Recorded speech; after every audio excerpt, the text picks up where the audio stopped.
ഇപ്പൊ പണിയൊരു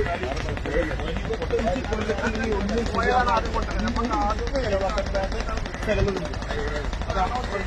അവിടെ ഒരുപാട് ബോട്ടിന് ചെറിയ ബോട്ടുകൾക്ക് ബുദ്ധിമുട്ടുകളാണ് നിൽക്കുകയും ഇവിടെ ഈ വെള്ളക്കെട്ടിൽ ഇവിടെ വ്യത്യാസം അസാടി കെട്ടണം. ഈ ഹാർബറിന്റെ അപാകതകൾ 5 കൊല്ലം ബോട്ടുകാരെ എടുക്കാതെ കരുതിയിരുന്നു. എന്തൊക്കെ ഈ വലിയ ബോട്ടുകൾ വന്നതിനൊക്കെ ബോട്ടുകൾ എടുക്കാൻ തുടങ്ങി. അത്തരം ബോട്ടുകൾക്ക് നിർത്താൻ പറ്റാത്ത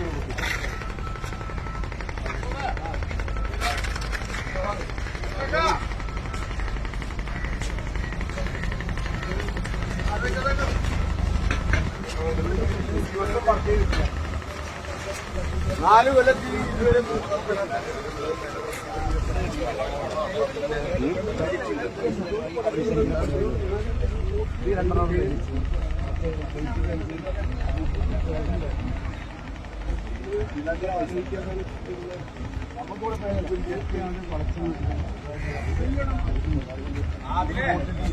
നമ്മളൊരു പാർട്ടിയാണ് ഈ MSF പോയി പിടിച്ചിട്ട് നമ്മളെ സ്വീപ്പാക്കി.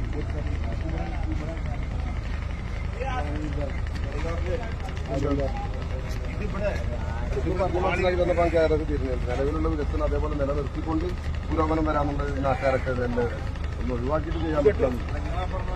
ആ സ്ഥലം ഇവിടെ ഇത് നീക്കിയാൽ ഇത് നീക്കിയാൽ ഇത് 100 മീറ്റർ നീട്ടാം, 100 മീറ്റർ നീട്ടാം. പക്ഷെ അതിന്റെ ഉള്ളിൽ അവിടെ പണിയെടുത്താൽ അങ്ങോട്ട് നീട്ടിക്കോട്ടെ ഇങ്ങോട്ട് നീട്ടിക്കോട്ടെ, രണ്ടു ഭാഗത്തും വേണമല്ലോ. 2 ഭാഗത്തും വേണം പറയാം. 350 മീറ്റർ ഉണ്ട് അവിടെ മണലിലാണ്. ഇവിടെ 200 മീറ്ററിനോട് അനുബന്ധം ഒരുപാട് ബോട്ടുകൾ ഉണ്ടാവും. ബാക്കി അവിടെ ട്രെഡ് ചെയ്തിട്ട് അതിന്റെ ഉള്ളിൽ പിന്നെ പടിഞ്ഞാറ് ഭാഗം ഉണ്ടല്ലോ, പടിഞ്ഞാറ് ഭാഗം അവിടെ നിന്ന് ശരിയാക്കി എടുത്തു കഴിഞ്ഞാൽ ഒരുപാട് വെള്ളങ്ങൾ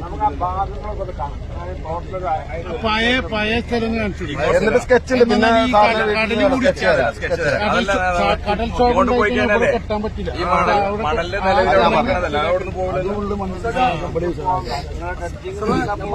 വളരെ മർമ്മപ്രധാനമായ ഒരു കാര്യം പറഞ്ഞത്.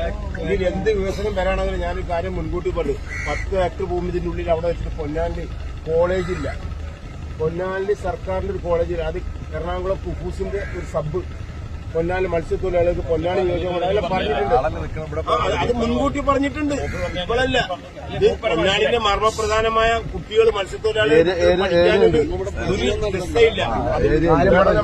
അപ്പൊ അതിന്റെ ഏരിയ ഒഴിച്ചിട്ടില്ല, ബാക്കി കളിയുള്ളൂ. വിദ്യാഭ്യാസം കഴിഞ്ഞിട്ടുള്ള ബാക്കി കളി മക്കളാണ്. എല്ലാവരും മക്കളെ പഠിപ്പിച്ചോളി. ഇത് നമുക്ക് നിലനിൽക്കൂല. അല്ല, മറ്റു രാജ്യങ്ങളിൽ പോയി കാണണം. നിങ്ങളെ എംഎൽഎയോട് എനിക്ക് സജഷൻ ഉണ്ട്. ഫിഷിംഗ് മേഖല കംപ്ലീറ്റ് തകർന്നു പോവാണ്. അല്ല, അങ്ങനെ നിങ്ങൾ 10 പേരെ കൊണ്ടുപോയിട്ടേ മറ്റുള്ള രാജ്യങ്ങളിൽ നടന്ന വികസനം കാണിച്ചു കൊടുക്കണം. തുമ്പുമേ നടക്കുന്ന കാലത്ത് പിന്നെ രാജ്യം കാണാനൊന്നുമില്ല. ഇന്ന് മൊബൈലിൽ ഇന്ന സ്ഥലം ഇന്ന സ്ഥലമാണ് കുട്ടികളെ അടിക്കാൻ എല്ലാ ലോകവും കാണുന്ന കാലമാണ്. പിന്നെ കാണാനൊന്നും കൊണ്ടുപോകണ്ട. ലോകം വേറെ